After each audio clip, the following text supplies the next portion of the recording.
Hello guys, welcome to Eesha YouTube channel. మీకు ఈ video నచ్చితే అన్న ప్లీజ్ ఫ్రెండ్స్ లైక్ చేయండి, షేర్ చేయండి, సబ్స్క్రైబ్ చేయండి, కమెంట్ మాత్రం తప్పకుండా చేయండి ఫ్రెండ్స్.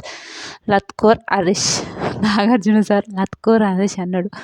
కొంచెం వినడానికి కొంచెం బాధ అనిపించిందిలే కానీ ఏమో నిజంగా లత్కోర్ హరీష్ అనడం అయితే కరెక్ట్ కాదనిపించింది. హరీష్ ఏం మాట్లాడు, లత్కోర్ అనే ఒక మాటని లత్కోర్ మాటలని నేను మాట్లాడను అన్నాడు. అంటే ఆ లత్కోర్ మాటలు ఎవరు మాట్లాడారు హరీష్ అని ఒక క్వశ్చన్ వేసింటే చాలా బాగుండు సార్. కానీ లత్కోర్ హరీష్ ఆ మాట అనడం తప్పే, 100% తప్పు కాదని నేను చెప్పను. కానీ ఆ మాట అనకపోయింటే హరీష్ గారిని బాగుండే అని అనిపిస్తుంది.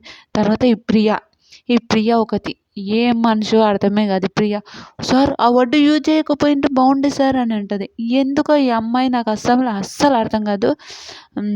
ప్రియ మాత్రం అస్సలు అర్థం కాదు. ఒక్కొక్కసారి ఏంద్ర బాబు ఈ అమ్మాయి నస అని ఒకటి అనిపిస్తుంటుంది.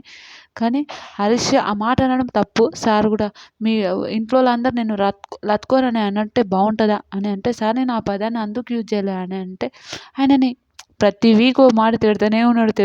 పాపం అనిపిస్తుంది నాకు హరీష్ గారిని. కానీ ఆయన కూడా కొంచెం విచిత్రంగా చేస్తున్నాడు. అది కూడా తప్పే అని నాకు అనిపించింది. నాకు సార్ ఇంకా వీళ్ళందరూ నామినేషన్లో లత్కోర్ అనే మాట యూజ్ చేసినని మాట్లాడతారని అందరికీ తెలుసు. నామినేషన్లో మళ్ళీ నెక్స్ట్ వీక్ హరీష్ గారు ఉంటారని కూడా నాకు తెలుసు. కానీ ఒక విషయం చెప్తా, ఆ పదం యూజ్ చేయకుండాంటే సూపర్ అనిపిస్తుండే. మీకేమనిపించిందో కూడా ప్లీజ్ కమెంట్ చేయండి. ఇలాంటి వీడియోస్ మీకు మరిన్ని కావాలని లైక్ చేయండి, షేర్ చేయండి, సబ్స్క్రైబ్ చేయండి.